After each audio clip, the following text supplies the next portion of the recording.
Welcome.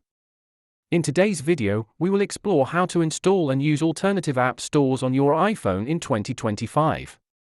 Now, you might wonder, why should I use alternative app stores? Let's discuss the benefits and the risks involved. First, there are some prerequisites to fulfill before installing any alternative app stores on your iPhone. Let's go through them.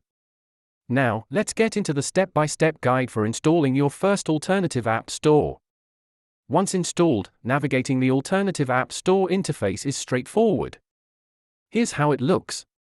Searching and downloading apps from alternative stores can differ slightly. Here's the process you'll follow. Managing app permissions is crucial for your security. Let's take a look at how to adjust these settings. While using alternative app stores can be beneficial, ensuring your security is a must. Here are some tips. If you ever need to remove an alternative app, here's how to do that safely and effectively. And that wraps up our guide on alternative app stores for iPhone. Remember to weigh the benefits against the risks.